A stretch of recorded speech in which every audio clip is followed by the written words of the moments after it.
1월 6일 월요일 함께 GT 묵상하는 여러분들을 주님의 이름으로 축복합니다. 복된 날입니다. 오늘 말씀은 요한복음 1장 42절부터 51절까지의 말씀으로 우리를 보시는 예수님의 눈이라는 제목으로 하나님 말씀 나누겠습니다. 함께 말씀을 보겠습니다.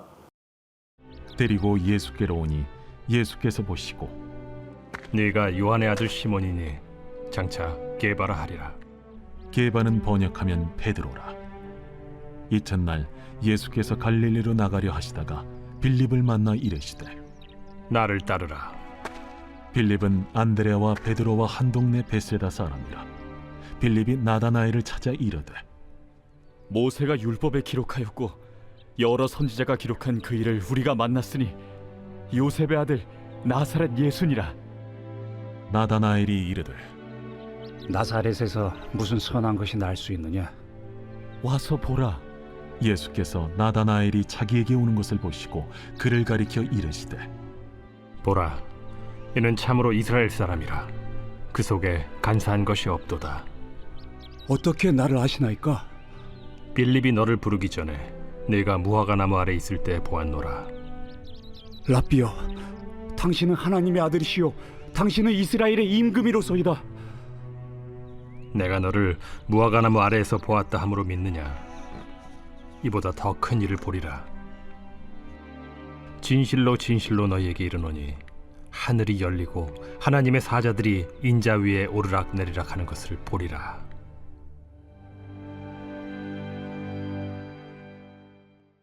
오늘 말씀의 시작은 베드로에게로부터 시작이 됩니다. 42절을 보면요. 예수께 데리고 오니 예수께서 보시고 이르시되 내가 요한의 아들 시몬이니 장차 게바라 하리라 하시니라. 아멘. 게바는 번역하면 베드로다라고 했는데 이 번역은요. 히브리어 게바를 헬라어 베드로로 번역한 것입니다. 그래서 같은 의미예요. 그리고 베드로라고 하는 말의 의미는 반석 이런 의미죠. 반석 이런 의미.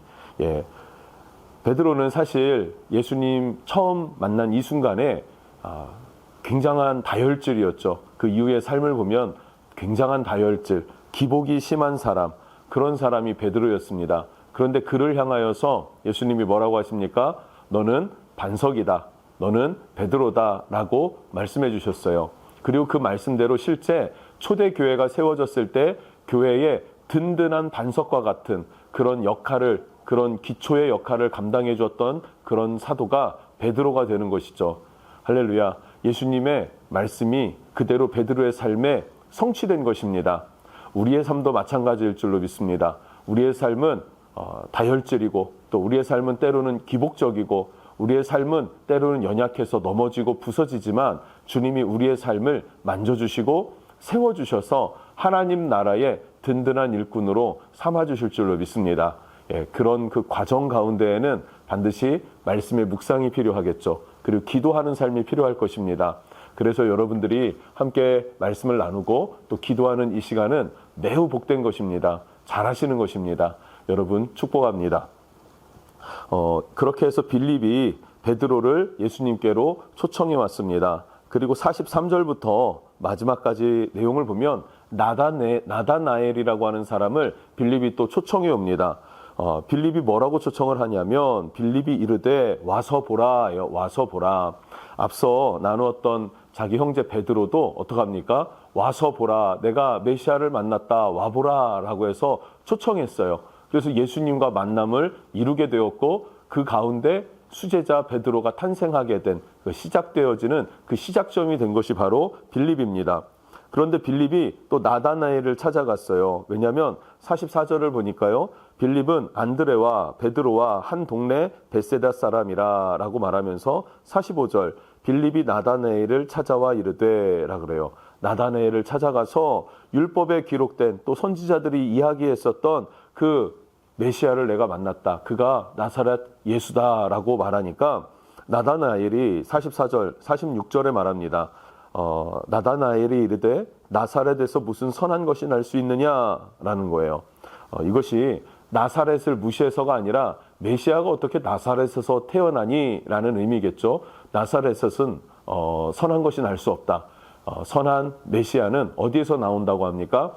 베들레헴 에브라다야라고 하는 예언의 말씀이 있죠. 그러니까 베들레헴에서 메시아가 태어나지 어떻게 나사렛에서 태어나냐라는 거예요. 이 말은 뭡니까? 나다나엘이 하나님의 말씀을 아는 사람이었다. 묵상할 줄 아는 사람, 그리고 그것을 배우기를 원하는 사람, 그리고 그 메시아가 오실 것을 기대하고 갈망했다라는 것을 알 수 있으면서 또 한편으로는 뭡니까? 사람의 어떤 초청과 어떤 그 경험들과 이런 것들에 대해서 자기의 어떤 냉철한 지식을 가지고 칼로 자르듯이 이렇게 커팅할 수 있는 그런 어떤 딱딱한 사람, 이렇게도 보여지기도 합니다. 그런데 빌립은 뭐라고 합니까? 빌립이 이르되 알겠는데 와서 봐라. 내가 경험했으니 너도 와 보라 이거예요. 와서 만나봐라. 와서 보라 라고 말하고 있습니다. 여러분, 빌립과 같은 마음이 우리에게 있었으면 좋겠어요. 빌립에겐 어떤 마음이 있었습니까? 내가 만난 예수 그리스도에 대한 확신이 있으니까 그 확신을 가지고 와 보라, 만나봐라, 내가 메시아를 만났다라고 하면서 초청하는 것입니다.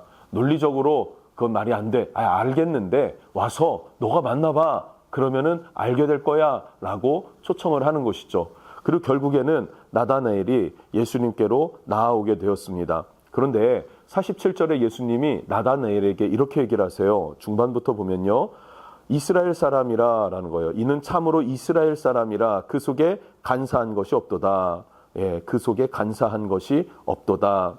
나다나엘을 향하여서 차갑고 냉철한 사람. 그런데 주님은 너는 참 이스라엘 사람이야. 너 안에는 간사함이 없어 라고 장점을 봐주십니다. 단점을 보지 않고 장점을 봐주시는 주님. 우리도 그렇지 않을까요? 우리는 주님 앞에 온전하지 못해요. 그럴 때가 많습니다.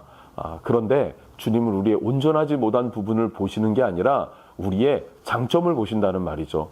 하나님께서도 우리 죄악을 보는 것이 아니라 우리가 예수를 믿을 때 여전히 우리는 죄를 짓지 않습니까? 예수를 믿지만 여전히 우리는 연약해요. 넘어져요. 죄를 져요. 그런데도 불구하고 우리가 믿는 예수를 옷 입었기 때문에 하나님 아버지께서도 우리 죄를 보시기보다는 우리가 입고 있는 예수 그리스도를 보시면서 너는 선한 자야. 너는 깨끗한 자야. 너는 죄가 없다라고 여겨주시는 것입니다. 우리는 그 은혜를 입은 사람이고 그 사랑 안에 있는 사람이라는 것이죠. 세상 사람들이 나를 비난할 수도 있고요. 모욕할 수도 있고요. 판단할 수도 있습니다.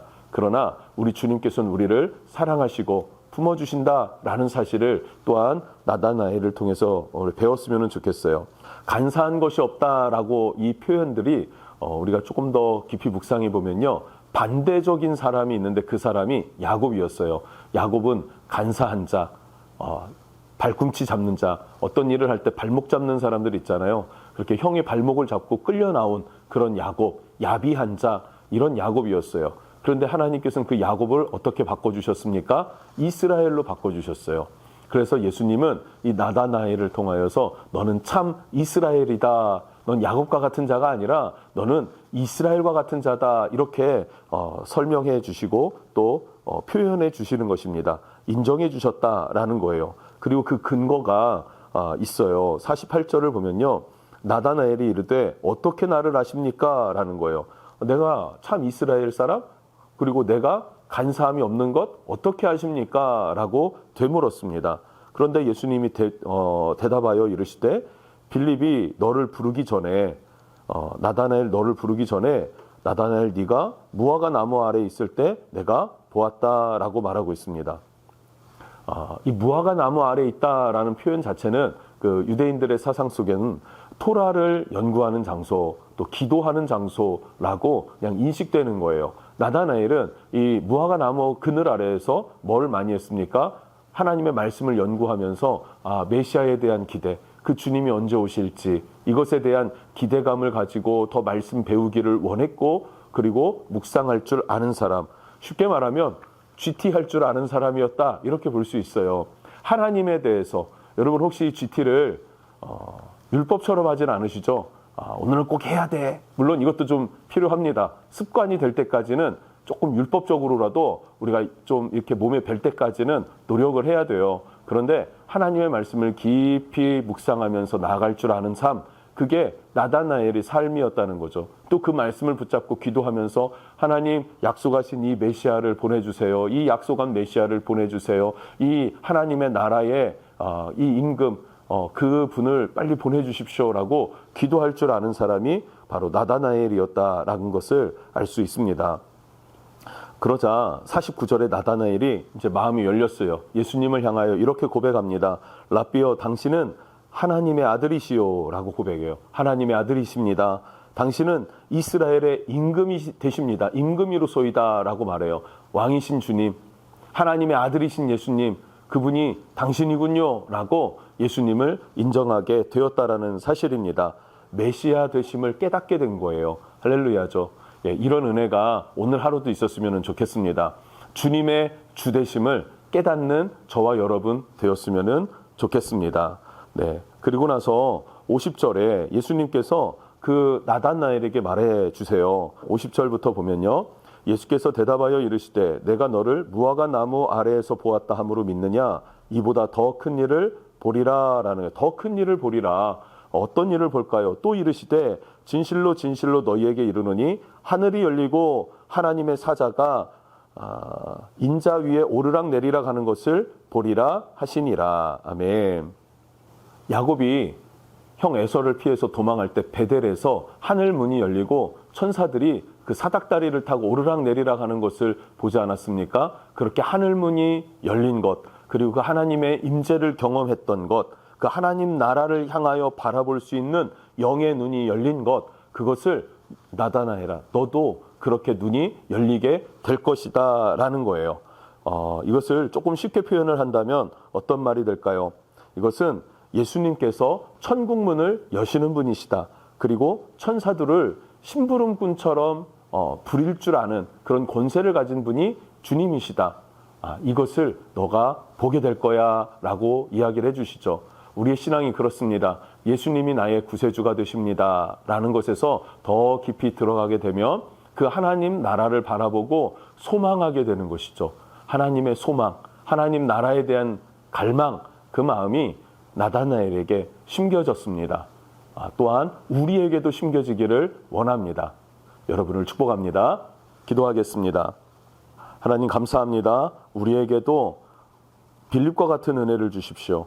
그래서 와보라, 내가 경험한 하나님을 와서 만나보라고 할 수 있는 그런 도전하고 증언하고 초청할 줄 아는 그런 우리가 될 수 있기를 원합니다. 또한 하나님, 우리는 베드로처럼 기복도 심하고 또 때로는 넘어지고 죄악 가운데 거하지만 주님께서는 베드로를 든든한 반석으로 초대 교회를 세우는 기틀을 마련하는 자로 세워주셨고, 나다나엘도 주님을 알아보지 못했지만 주님을 알아볼 뿐만 아니라 천국을 소망하는 자로 하나님께서 불러주셨습니다. 우리를 또한 그렇게 베드로와 같이 견고한 반석으로 세워주시기를 원하고, 나다나엘과 같이 우리로 하여금 천국을 소망하는 자, 천국을 바라보는 자로 사용하여 주시옵소서. 이전에 야곱과 같은 연약함에서 벗어나 이제는 예수 안에서 하나님의 자녀된 권세를 누리는 자로 충만하게 사용하여 주십시오. 예수님의 이름으로 기도드립니다. 아멘.